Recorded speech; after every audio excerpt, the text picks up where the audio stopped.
Do you take your chances with hotel hair dryers? I'm Megan with WTI, and my answer to that question is a hard no. I personally always like to take my own, and lately I have been traveling with this LURA travel hair dryer. It is so incredibly compact, and it folds down into this cute little package, creating such a small footprint and saving precious space in my luggage. It dries my hair extremely well, and even though it is small, it really packs a punch.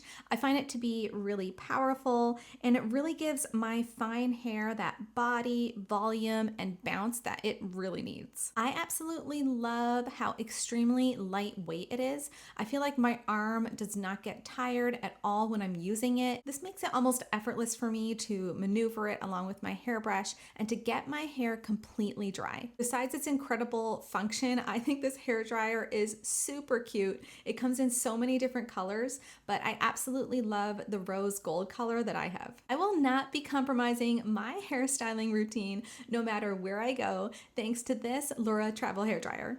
But that's just my point of view.